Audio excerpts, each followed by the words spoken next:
तो बोले बाई शब्द से बर और बाई शब्द से बैल हो जा। सखी कहने लगी कि उपमा में कौन विवेक है सखी। बोले पर बैल की राशि दोनों एक है सखी। पर बैल की बैल की राशि दोनों एक है सखी।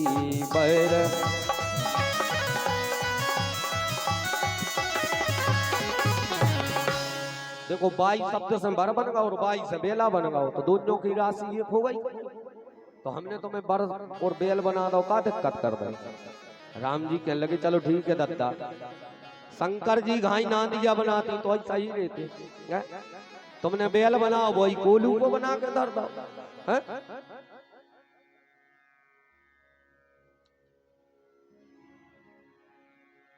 सखी कहने लगी प्रभु दूल्हा सरकार,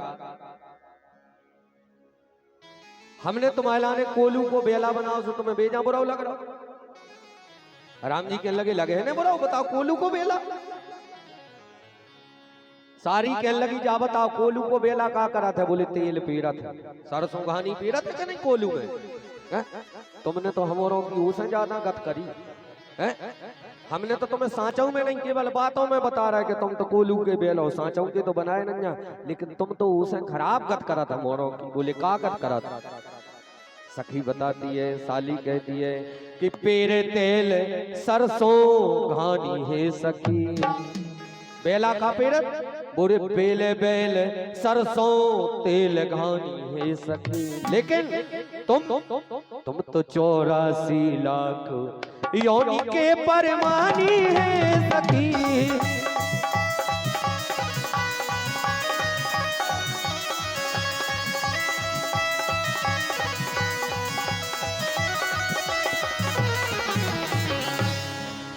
लक्ष्मण जी कहने लगे एक काम करो, ठाणे हो जा, न जल्दी न धीरे लगने, फिर कैसे गारी दे लेंगे स्त्रियां। कहूं बेला बना रही, कहूं बकरा बना रही है।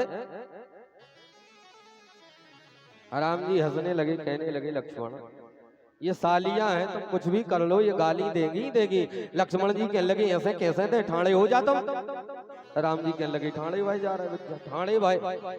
एक सखी इतने में फिर बोली, साली क्या बोली, अब लागे ठाणे दूल्हा देखो कैसे है सखी। अब ठाणे ठाणे ऐसे लग रहा है। बोले कैसे, बोले अब लागे ठाणे दूल्हा देखो कैसे है सखी। कैसे, बोले ज्यों स्वर्ण नील मणि खूंटा गाड़े है सखी।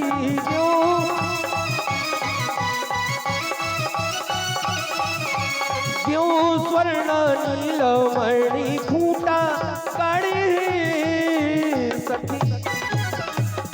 अब ऐसे लग रहा है जैसे दो खूंटा गाड़ दाए हो, एक सोने को एक नील मणि कम को। राम जी कहने लगे काय लक्ष्मण, तुम तो कह रहे थे कि बिल्कुल लेने को, ठाणे रहो कुछ नहीं के। अब तो चलो ठीक है दत्ता, चेतना वारो बनाए थी। बकरा में चेतना दौड़त फिरत है, खात पियत है। बैल में भी चेतना हो बनो। अब तो इन्हें खूंटा बना दो लकड़ियों के, जड़ाई बना दो अपने लाने। ऐसा लक्ष्मण भैया बिल्कुल कुछ नहीं कहो तुम तो। और राम जी जोर से ठहाका लगा करके ऐसे कवि कहता है कि दूल्हा हसत मुख दे रुमाल है सखी। अपना वस्त्र लगाया और राम जी इतने जोर से हंसे कि राम जी के साथ में कौन हंसा। बोले झांकी देखे के नारायण भी निहाले है सखी। झांकी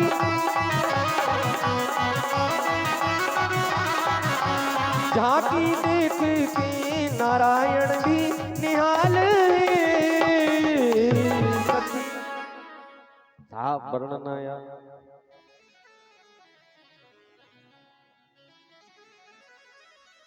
सखियां खूब प्रमोद करती हैं। एक सखी कह लगी कलेऊ कराते कराते राम जी तुम आए थे कि एक स्थिति हमने बहुत अच्छी देखी। राम जी कहने लगे कौन सी स्थिति। बोले तुम आए थे, बाप की कोनो जरूरत नहीं हो, मतारी अकेली बच्चा हो पैदा कर दे। बोले कैसे। बोले भाई ऐसे कि खीर खाओ वो बच्चा पैदा करो। अरे राम जी तुम खुद ही खीर खाए के नहीं? लक्ष्मण जी तम आ गए, बोले ये सिया कह रही है। बोले चलो ठीक है, हमारे अयोध्या में बाप की जरूरत नहीं पड़े, मतारी की तो परत है, लेकिन तुम्हारे जनकपुर की रीत और गजब है। बोले का है? बोले ने तुम्हारे तो बाप की जरूरत और ने मतारी की जरूरत, हर हाँ को और बाल बच्चे पैदा करो। ने हो तो हमारी भाभी सीता जी हर यहाँ के की आए के नहीं? कलयुग कराया, और कलयुग कराने के बाद राम जी को बाहर छोड़ने के लिए जैसे ही सालियां आई तो एक साली लक्ष्मण जी से कहने लगी, लक्ष्मण जी अपन पावने केतना जीजा जी से या बहनोई से पावने कहने लगत बुंदेलखंडी में, ऐसे ही मिथिला की भाषा में पावने से कही जात पहुना। साली कहने लगी पहुना यहीं रह जाता, इतना ही रह जाओ, अयोध्या न जाओ वापस, इतना ही रहो। लक्ष्मण जी कहने लगे काहे?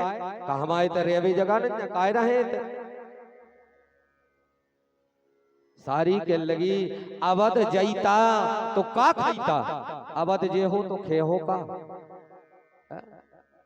लक्ष्मण जी कहने लगे चक्रवर्ती सम्राट के राजकुमार आए हमारे दशरथ जी के, 56 प्रकार के भोजन रोज करत हैं, और तुम कह रही अवध जईता तो का खाईता, का खेओ अवध।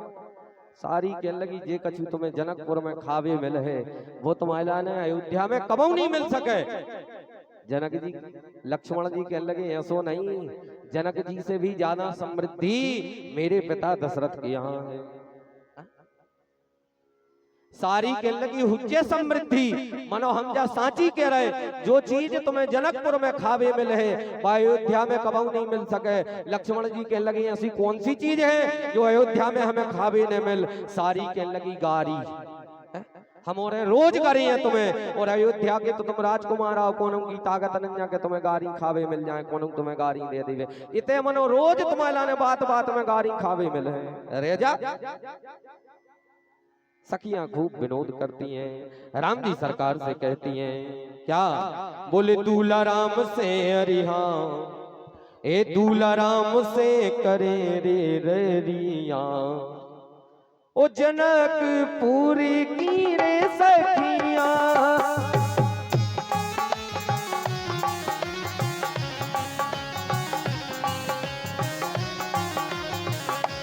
दूल्हा राम से करे रे ररिया, जनकपुर की सखिया, दूल्हा राम से करे ररिया, जनकपुर की सखिया।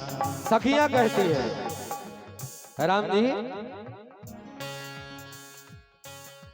सुन लो तुम अपने घर कन की आई, पुरखन की परी जरूरत नहीं, पुरसन की परी जरूरत नहीं, पुरखन की परी जरूरत नहीं, पुरखन की। सुन लो तुम अपने घर कन की रीत चली आई, पुरखन की परी जरूरत नहीं, पुरसन की परी जरूरत नहीं, पुरसन की परी जरूरत नहीं, पुरसन की। ऐसे अवध के अरिहा, ऐसे अवध के नरे नरिया, जनकपुर की रे सखिया, दूल्हा राम से जनकपुर की सखिया, दूल्हा राम से करे रे ररिया, जनकपुर की रे सखिया, दूल्हा राम से करे लड़िया, जनकपुर की सखिया। जय जय।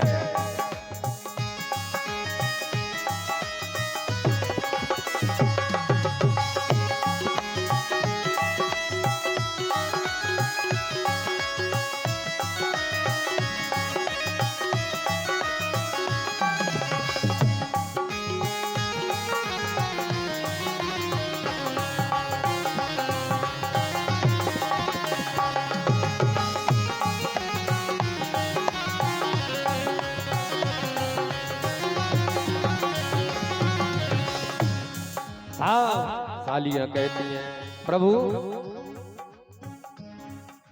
हमने सुनी है कानई कान, सुन के हम हो गए हैरान। अवधपुरी की नारी महान, खीर खाए जावे संतान, खीर खाए जावे संतान, खीर खाए जावे संतान। यज्ञ करे करके हाँ, यज्ञ करे करके देखो नरिया, जनकपुरी की रे सखिया, जनकपुर की सखिया।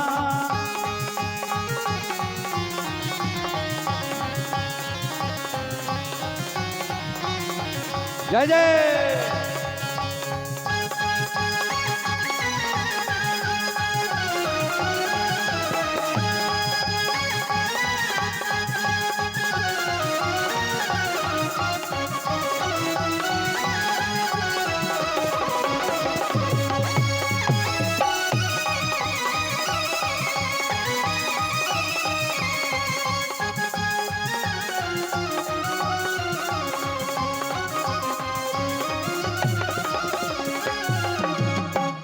एक सखी कहने लगी राम जी तुम्हारे 4 बच्चा हो। राम जी कहने लगे हाँ।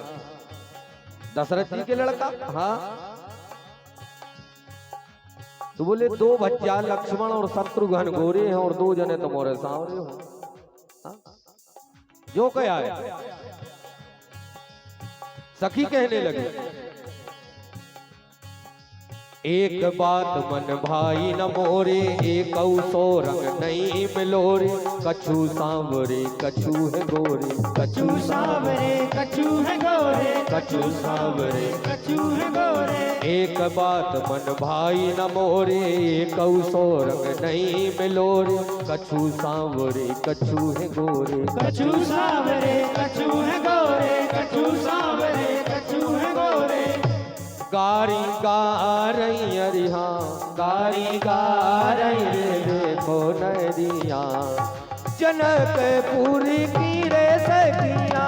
दूल्हा राम से करत लड़िया, जनकपुर की सखिया। दूल्हा राम से करे रे ररिया, जनकपुर की सखिया। भगवान के विवाह को यही प्रणाम। कल हम और आपने बड़ा विस्तृत विवाह मानस के माध्यम से श्रवण किया था। मैंने कल ये भी निवेदन किया था साहब राम जी ने अपने ससुर जनक जी से नेंग मांगा है कि मेरे अवधवासी जितने भी अयोध्या के कुंवारे हो सबका विवाह यहीं करवा दिया जाए। जनक जी ने कहा तो साहब वर्णन आता है मेरे सीता जी का राम जी के साथ